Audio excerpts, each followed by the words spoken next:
Yes, and King Louis XVI, he knew that France had been living, though France, you have to remember, that was still one of the most prosperous countries in Europe, but it had been living beyond its means, and King Louis XVI was aware of it.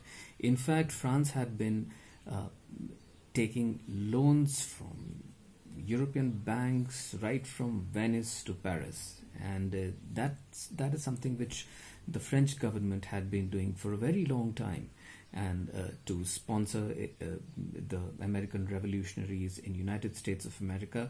And this also has an Indian connection, students. It's very interesting to know that you will have to understand that the British were not just fighting the French, or rather the French were not just fighting British in United States of America. That was also a time when England was trying to consolidate its position in India. And that was also the time when the French were also very keen to expand their territories in India. And so the French were running neck and neck for influence in India with the British as well as the Portuguese.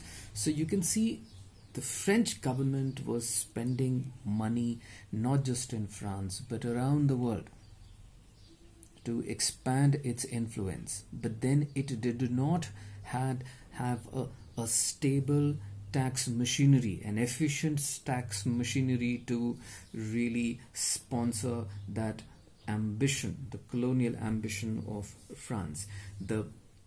The banks had now given an ultimatum to the King of France that yes, enough was enough.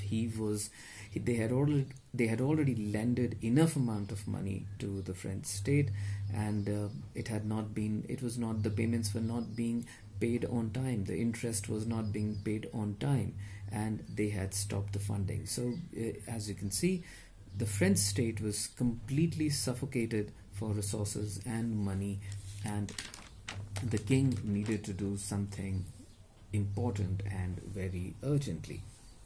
And that's what he did. He summoned the State General, which comprised of the three states, as we have discussed: the aristocracy, the clergy, and the ordinary people. Now, the king in France could not raise taxes whenever he wanted to. He could have taken a lot of steps on his own, but